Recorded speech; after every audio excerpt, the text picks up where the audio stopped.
Hi guys. So today we're going to look at some operations with functions. So to start, what we're going to do is we're going to look at some basic operations, just maybe with a different notation.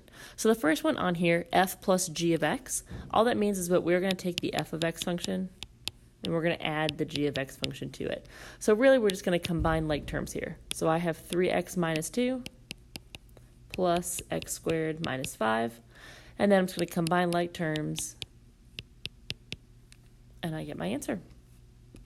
On B, I'm subtracting. With subtraction, just be careful. Anytime we are subtracting functions, we need to remember we are subtracting the entire function, which means that negative needs to get distributed. So it's 3x minus 2 minus x squared plus 5, which gives me negative x squared plus 3x plus 3. F times g of x is 3x minus 2 and x squared minus 5. So that gives me 3x cubed minus 2x squared minus 15x plus 10. With division, a very similar operation, but notice this time it's not of x, it's of 2. So what we're going to do there then is instead of just writing that function, we're actually going to replace x with 2. So this is going to be 3 times 2 minus 2, that's f of 2. And then at the bottom, g of 2 would be 2 squared minus 5. So 3 times 2 is 6, 6 minus 2 is 4. 4 over negative 1 is negative 4. And looking at E, again, very kind of similar to our substitutions, okay? F of x plus h means we're going to replace x with x plus h. So this is going to be 3x plus h minus 2. So then I can distribute, and there's nothing really there I can simplify from that point. F starts with the same thing, so f of x plus h, I'm just going to take my previous answer, so 3x plus 3h minus 2, and then I'm going to subtract the entire f of x function, which is 3x minus 2. So then from here, I'm just going to go ahead and rewrite this. I've got 3x plus 3h minus 2 minus 3x plus 2. And then we can see a couple things here are going to cancel out. The negative 2 and 2, the negative 3x and 3x, and I'm left with 3h. All right, so the next operation that we're going to look at is composition. So composition, a little bit different. So A is an example of composition. The way we would read this is f of g of 3. So f of g of 3. The way we work this out, we're going to start with what's on the inside most parentheses here. So g of 3. So g of 3, we know how to evaluate that. I take 3 and I plug it into x in the g of x function. So g of 3 is the square root of 3. But I still have f of that value. So square root of 3 has just replaced the g of 3.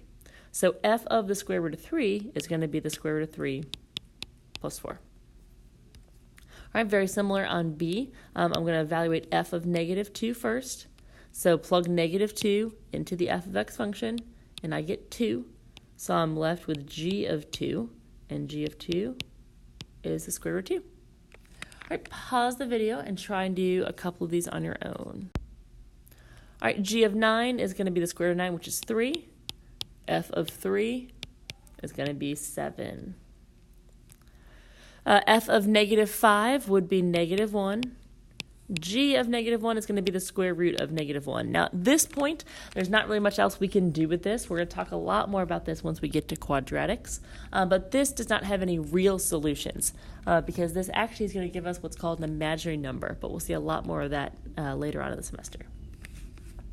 E and F are still compositions, but instead of doing a composition of a value, we're doing a composition of a function. So g of x is the square root of x. So f of g of x means f of the square root of x. So in the f of x function, I'm going to replace x with the square root of x. G of f of x is different, but the same process. F of x is x plus 4. So this is g of x plus 4. So this becomes the square root of x plus 4. And just notice those are two different functions. This first one, that would be a square root function that's shifted up 4. This one over here would be a square root function that's shifted left 4. Then one last thing with compositions, there is another notation you may see. So that open circle there means composition. So if you see that, that does not mean multiplication. So f with an open circle like this, that means the same as f of g of x. That's just a different notation.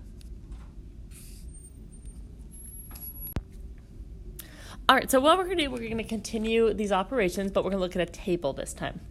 So looking at A, we're going to evaluate f plus g of 1, which means f of 1 plus g of 1. So looking at that table, f of 1, when x is 1, I get 3. G of 1, I get 4. 3 plus 4 is 7. All right, so let's go ahead and skip down and try E.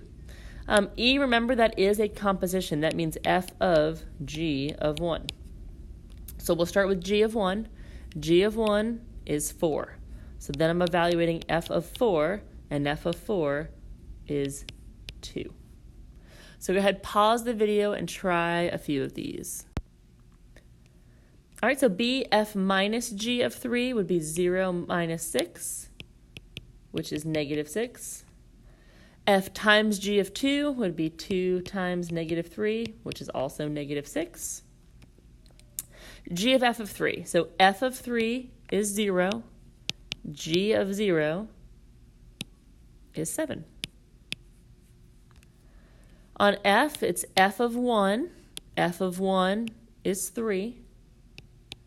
And then f of 3 is 0. So final answer there is 0.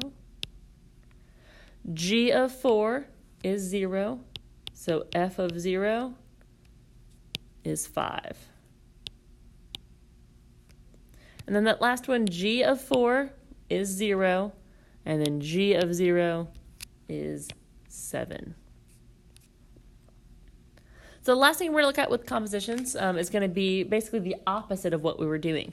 So we're going to work backwards to find the function that would give us that final function using composition. So the way that we're going to do this is we're going to look and try and see what our inside function is and what our outside function is. So I want to use, here's 3 to the x plus x. The reason I'm using that is if you notice, this 2x minus 7 is in both of those places. So I'm going to let that be the part that I plug in for x. So that is going to be my other function. So now, since I want the 2x minus 7 to be plugged in, the 2x minus 7 is going to be that inside function, and 3 to the x plus x is that outside function. So that means that h of x is going to be f of g of x, because I would plug in 2x minus 7 into both those places for x. All right, looking at b, go ahead, pause it and try and see if you can do b. All right, so on b, for my bigger function, what I could do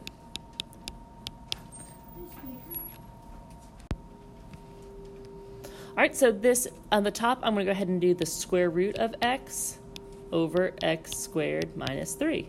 And what I'm going to replace x with is x minus 2. So my g of x is going to be x minus 2, which means that h of x is f of g of x. So now I'm going to switch gears a little bit and look at inverses. So you have actually seen inverses before, even if you haven't solved for them. The first time you probably encountered inverses was in geometry.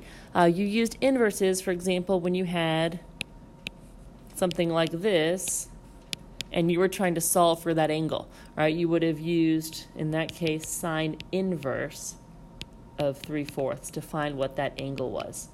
So that's what an inverse is. It's that different operation to find that opposite variable. So to find an inverse of an equation, what we're really going to do is we're going to switch our x and our y. So if f of x is equal to 2x plus 4, then my inverse would be x equals 2y plus 4. And then to find that equation, I'm just going to solve for y. Divide by 2. And then the notation that I use for inverse is f to the negative 1. That's my inverse.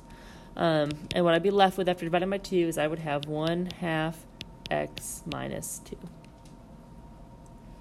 All right, so I'm going to go ahead and graph these so you can see what these inverses look like. So that's going to have a y-intercept of -2, slope of 1/2.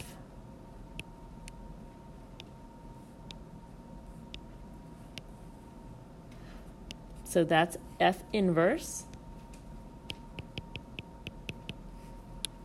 F of x has a slope of 2 and a y-intercept of 4.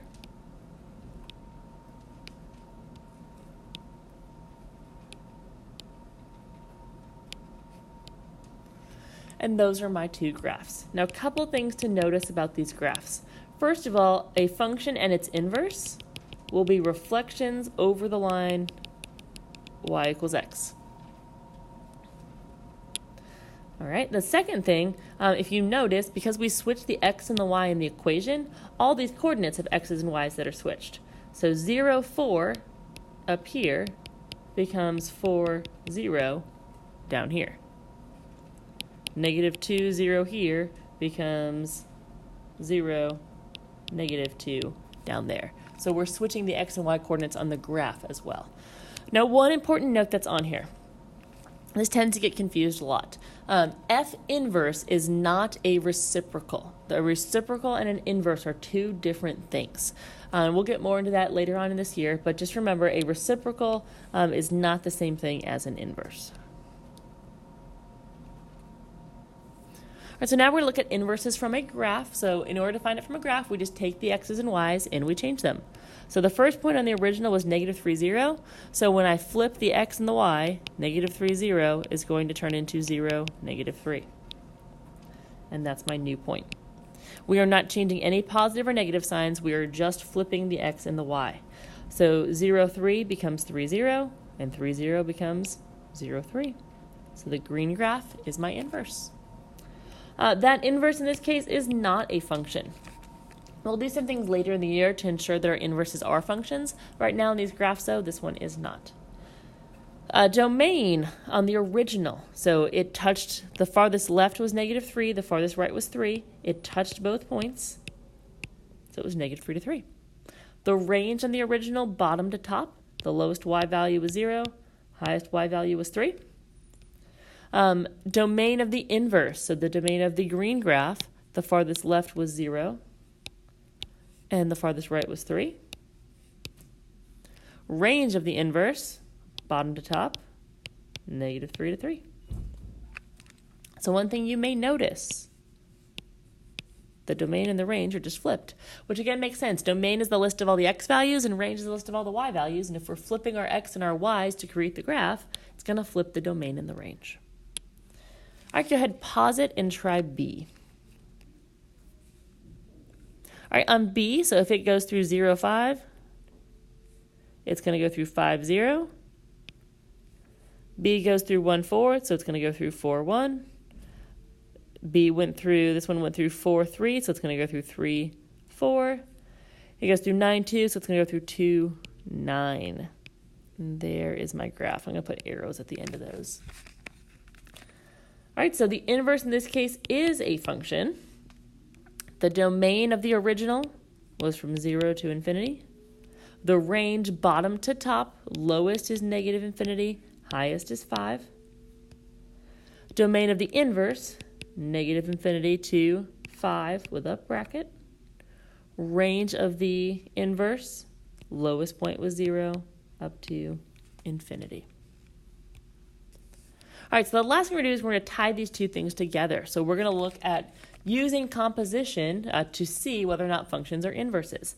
So the way we do that, there are two things we need to check. We first check f of g of x, and then we check g of f of x. If both of those work out to be x, then these functions are inverses. So f of x, we're going to do f of g of x. That means I'm going to do f of 1/3 x plus 1/3. So I'm going to take my x and replace it with 1/3 x plus 1/3, and then simplify. So that gives me x plus 1 minus 1, which is x. So it did work for the first one, but now we have to try it for the second. So g of f of x. So this is g of 3x minus 1. So this is 1/3, 3x minus 1 plus 1/3. Distribute, so x minus 1/3 plus 1/3. And that leaves me with, again, just x. So both g of f of x and f of g of x were equal to x, which means yes, these two functions are inverses of each other. All right, so that is it for today, and we'll pick back up with some more function stuff next class.